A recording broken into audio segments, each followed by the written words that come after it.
This is the Epilogue Audio Experience.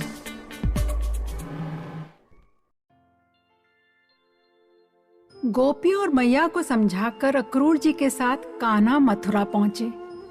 कैसा रहा उनका मथुरा नगर में प्रवेश? क्या कान्हा की मस्ती भरी लीलाओं के दर्शन मथुरावासी भी कर पाए? कंस को कृष्ण के पराक्रम का कैसे पता लगा? मथुरा से कान्हा की मस्ती भरी कहानियां में सुनिए कृष्ण का मथुरा प्रवेश और धनुष भंग। अभी अक्रूर यमुना नदी में स्तुति कर ही रहे थे कि कृष्ण ने अपना वह रूप जिसे उन्होंने जल के भीतर प्रकट किया था उसे बदलकर अपने सामान्य रूप में रथ पर आ गए। अक्रूर ने यमुना के बाहर आकर अपने विविध अनुष्ठान कर्म संपन्न किए और विस्मित से अपने रथ पर लौट आए। कृष्ण ने अक्रूर से पूछा, आप बहुत विस्मित लग रहे हैं।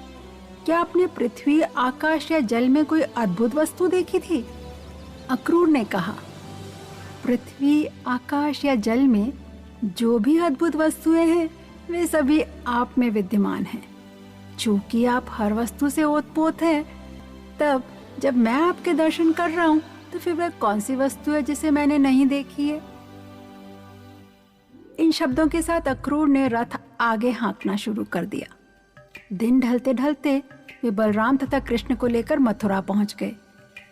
वे मार्ग में जहां जहां से गुजरते गांव के लोग पास आकर वसुदेव के दोनों पुत्रों को बड़े हर्ष से निहारते। ग्रामवासी उनसे अपनी दृष्टि हटा ही नहीं पा रहे थे। नंद महाराज तथा वृंदावन से गोप और ग्वाल रथ से पहले ही मथुरा पहुंच चुके थे और कृष्ण तथा बलराम की प्रतीक्षा करने के लिए नगर के बाहरी उद्यान में रुके हुए थे। नंद तथा अन्य लोगों से मिलने के बाद कृष्ण ने अक्रूर के हाथ को अपने हाथ में लेकर हंसते हुए कहा, आप रथ लेकर हमसे पहले मथुरा नगरी में प्रवेश करें, तत्पश्चात आप अपने घर जाएं। हम यहाँ से कुछ समय ठहर कर बाद में नगरी देखने जाएंगे। अक्रूर जी ने कहा, हे कृष्ण, मैं आप दोनों के बिना मथुरा में प्रवेश नहीं करूंगा। आइए, आप बड़े भाई बलराम, ग्वालों तथा अपने साथियों समेत मेरे घर चलिए। कृपया मेरे घर को कृतार्थ कीजिए। कृष्ण ने कहा, मैं अपने बड़े भाई के साथ आपके घर अवश्य आऊंगा, किंतु पहले मुझे यदु जाति से द्वेष बैर रखने वाले सभी असुरों को मारकर अपने मित्रों तथा शुभचिंतकों को संतुष्ट करना है। कृष्ण द्वारा ऐसे संबोधित किए जाने पर निराश अक्रूर भारी मन से नगर में प्रविष्ट हुए। उन्होंने राजा कंस को अपने ध्येय की सफलता की सूचना दी कि वे कृष्ण और बलराम को मथुरा ले आए हैं। तब वे अपने घर चले गए। कृष्ण मथुरा देखना चाहते थे।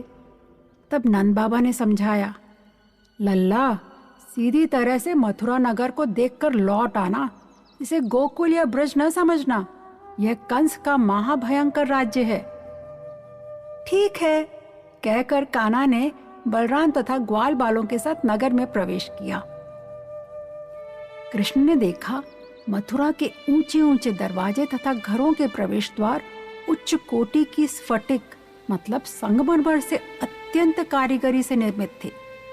विशाल तोरण और मुख्य द्वार सोने के बने हुए थे। चारों ओर मनोहर उद्यान तथा उपवन इस शहर की शोभा बढ़ा रहे थे। नगर के चारों ओर नहरें फैली हुई थी, जिससे कोई शत्रु सरलता से नगर में प्रविष्ट न हो सके। मुख्य चौराहे सोने से अलंकृत थे तथा अन्न के गोदाम, भंडार तांबे और पीतल के बने हुए थे। वहां बहुत सारे धनी लोगों के घर थे और उन्हें देखकर ऐसा प्रतीत हुआ जैसे एक ही शिल्पकार ने सभी घर निर्मित किए हों, बनाए हों।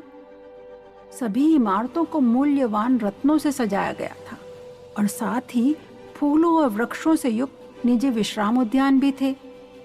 घरों की वाटिकाएं, मार्ग, बरामदे रेशमी वस्त्रों, रत्नों, मोतियों की कढ़ाई से अलंकृत थे। मथुरा मोर तथा पालतू कबूतरों की बोलियों से गूंज रहा था, जो जालीदार खिड़कियों के छेदों पर, रत्न जड़ित फर्शों पर तथा छज्जों और घरों के सामने से सज्जित गलियारों पर बैठे हुए थे। समस्त राजमार्गों, गलियों, चबूतरों में जल का छिड़काव हुआ था। सर्वत्र फूल मालाएं, नव अंकुरित जौ, दुर्वा तथा अक्षत बिखेरे हुए थे। घरों के दरवाजों के प्रवेश मार्ग पर जल से सुसज्जित घड़े शोभा दे रहे थे, जिन्हें आम की पत्तियों से अलंकृत किया गया था। दही तथा चंदन लेप से पोता गया था। उनके चारों ओर फूल की पंखुड़ियों तथा फीते लपेटे हुए थे। इन घड़ों के पास झाड़ियां, दीपों की पंक्ति, फूलों के गुच्छों, केलों के तथा सुपारी के वृक्षों के तने थे। देखो, वे इसी ओर आ रहे हैं। चौराहे पर एकटक नजर गड़ाए कुछ नागरिक जोर से चिल्लाए।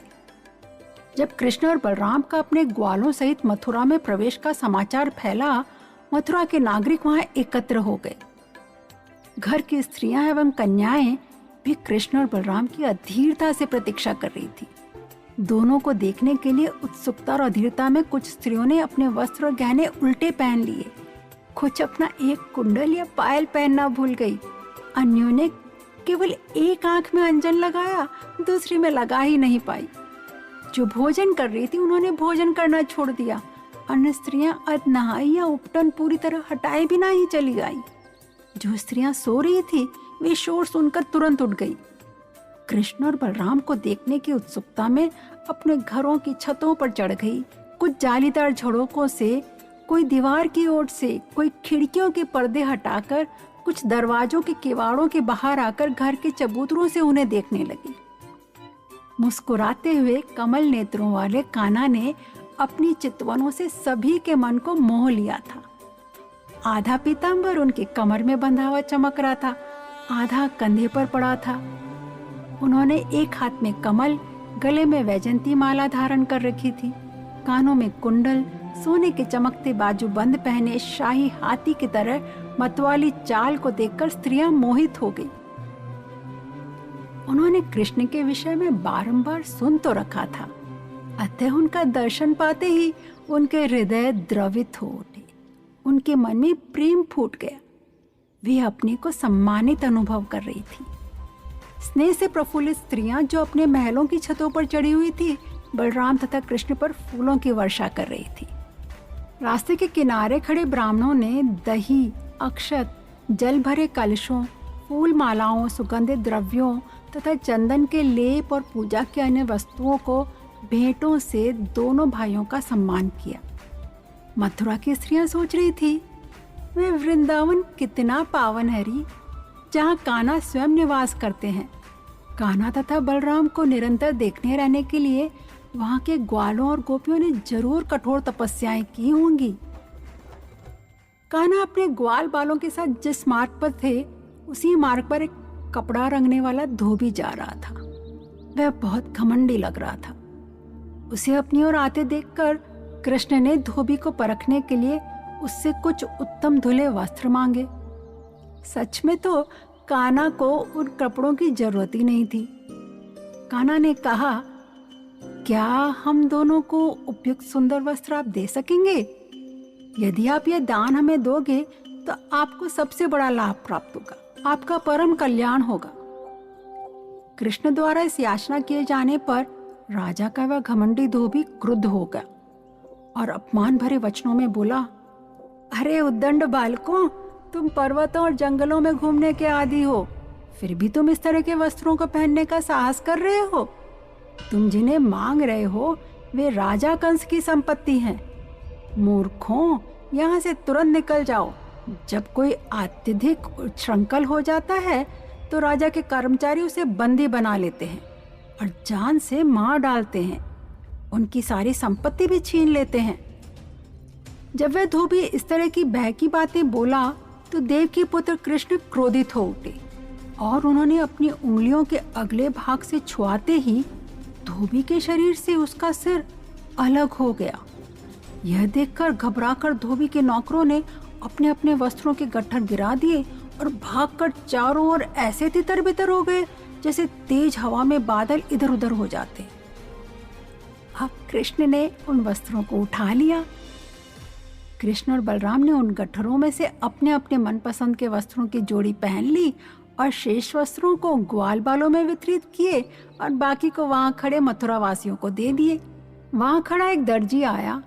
और दोनों के प्रति स्नेह से वशीभूत होकर विविध रंगों वाले वस्त्राभूषणों से उनकी पोशाकें सजा दी। कृष्ण तथा बलराम अपनी अपनी अद्भुत रीति से सजाई हुई विशिष्ट पोशाक में शोभायमान दिख रहे थे। वे उत्सव के लिए सजाए गए श्वेत और श्याम हाथी के बच्चों की जोड़ी के समान लग रहे थे। उस दर्जी से प्रसन्न होकर कृष्ण ने उन्हें आशीर्वाद दिया। वहां से दोनों भाई सुदामा नाम के माली के घर गए। जब माली ने उन्हें देखा तो वह तुरंत खड़ा हो गया और भूमि पर मस्तक नवाकर उसने उन्हें प्रणाम किया। उन्हें आसन प्रदान करके सुदामा ने उनकी तथा उनके साथियों की माला, पान, चंदन लेप अन्य उपहारों से पूजा की। सुदामा ने कहा, चूंकि आप दोनों मेरे यहाँ आए हैं, कृपया आप जो चाहते हैं वह करने का आदेश दें। आपकी सेवा किसी के लिए भी महान वरदान होगी। सुदामा ने समझकर कृष्ण तथा बलराम को अत्यंत प्रसन्नता पूर्वक ताजे सुंदर सुगंधित फूलों की मालाएं अर्पित की। इन मालाओं से सज्जित होकर कृष्ण तथा बलराम अपने सभी ग्वाल बालों संगी बहुत प्रसन्न हुए। सुदामा को आशीर्वाद दिया और वहां से विदा ली। अब कान्हा राजमार्ग पर जा रहे थे। उन्होंने एक आकर्षक मुख वाली युवा स्त्री को देखा। उसकी कुबड़ निकला हुआ था, मतलब उसकी पीठ झुकी हुई ही रहती थी। वह सुगंधित लेपों का थाल लिए हुए जा रही थी। कान्हा ने हंसकर उससे पूछा, हे सुंदर बाला, तुम कौन हो? ओ लेप, हे सुंदरी, ये किसके लिए है? हमें सच सच बता दो, हम दोनों को भी अपना कोई उत्तम लेप लगा दो।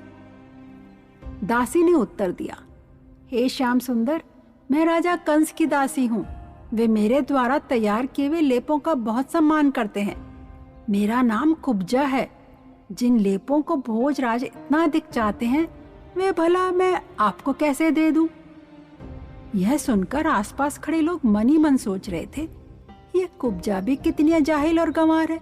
स्वयं कान्हा उसके सामने खड़े होकर आग्रह कर रहे हैं और यह है कि नहीं नहीं की रट लगाए जा रही है।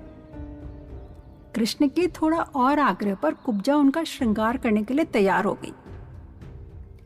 कृष्ण के सौंदर्य, आकर्षण, मिठास, हंसी, वाणी तथा चितवनों से अभिभूत कुब्जा उन्हें पर्याप्त मात्रा में चंदन लेप लगाया। कृष्ण ने अपने सांवरे शरीर पर पीले रंग का और बलराम जी ने अपने गोरे शरीर पर लाल रंग का लेप लगवाया तथा रंगीन कपड़ों में वे अत्यंत मनोहारी लग रहे थे। लेकिन कुबड़ के कारण, पीठ झुकी हुई होने के कारण कुब्जा कान्हा के माथे पर तिलक न लगा पा रही थी। तब कृष्ण ने उसके द्वारा किए गए कार्य से प्रसन्न होकर उसके पैरों के अंगूठों को अपने दोनों पांवों से दबाया। फिर उसकी ठुड्डी के नीचे अपने दोनों हाथों की ऊपर उठी एक एक उंगली रखी और उसके शरीर को तनिक उचका दिया। उचकाते ही उसका पूरा शरीर सीधा हो गया। पलक झपकते ही कुब्जा का कुबड़ापन ठीक हो गया। सभी विस्मय होकर देखते रह गए कान्हा की इस लीला को। अब कुब्जा सीधे खड़े होकर कान्हा के माथे पर चंदन का टीका आसानी से लगा सकी। कृष्ण के स्पर्श मात्र से कुब्जा सहसा एक अतीव सुंदर स्त्री में बदल गई। इस अद्भुत चमत्कार से मोहित कुब्जा ने कान्हा से आग्रह किया, आओ कान्हा, मेरे घर चलो, मैं आपको यहाँ छोड़कर नहीं जा सकती। कुब्जा के सबके सामने इस तरह अनुनय विनय किए जाने पर सकुचाते हुए कृष्ण ने पहले बलराम के मुख की ओर देखा, फिर उन्हें चिढ़ाते हुए ग्वाल मित्रों के मुखों पर दृष्टि डाली। फिर हंसते हुए कृष्ण ने कुब्जा से कहा, अपना कार्य पूरा करते ही मैं अवश्य तुम्हारे घर भी आऊंगा। यहाँ से वे व्यापारियों के बाजार में पहुंचे। सभी व्यापारी पुष्प, पान, चंदन लेकर उनके स्वागत के लिए खड़े थे। उन्होंने कान्हा, बलराम और सभी ग्वालों का आदर पूर्वक सम्मान किया। यहाँ से कृष्ण ने स्थानीय लोगों से वह स्थान पूछा जहाँ राजा कंस का धनुष यज्ञ होना था। वे वहां गए तो उन्होंने विस्मयकारी धनुष देखा। वह धनुष सुनहरे बेल बूटों से चित्रित था।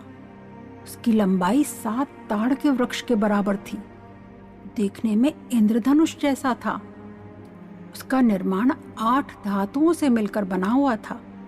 वह कठोर धनुष कई लाख मण जैसा भारी था। इतना भारी था कि हजारों मनुष्य मिलकर ही उसे एक स्थान से दूसरे स्थान पर ले जा सकते थे।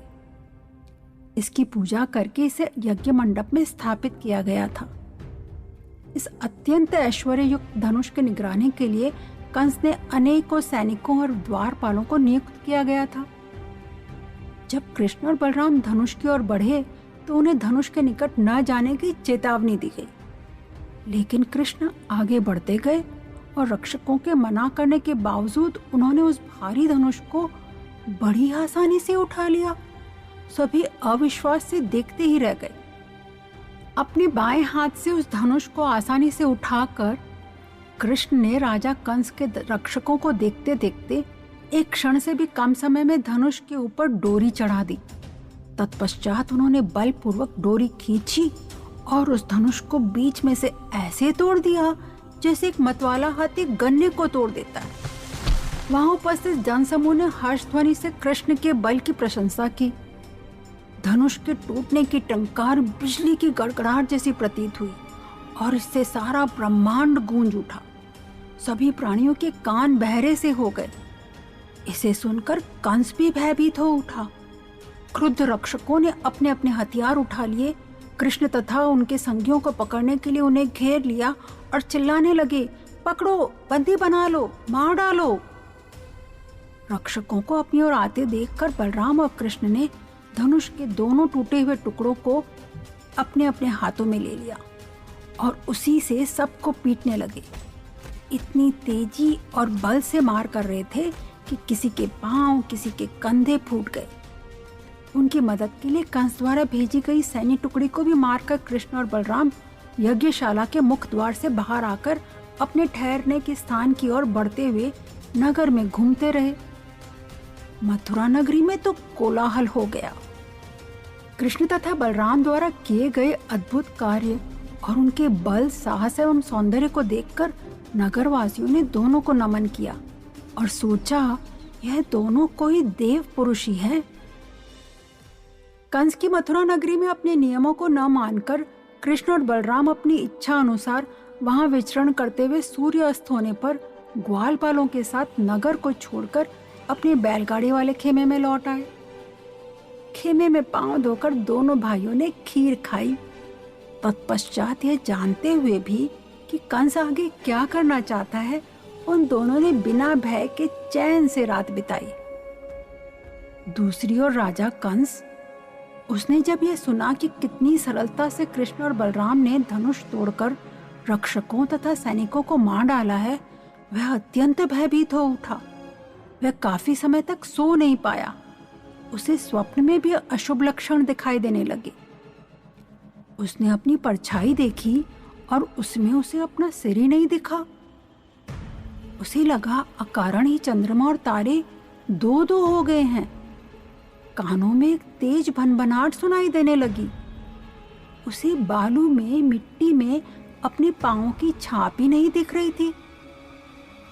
सपने में उसने देखा कि वह गधे द्वारा खींची जा रही गाड़ी पर सवार है, ऐसे जैसे कोई उसे विषपान करा रहा हो।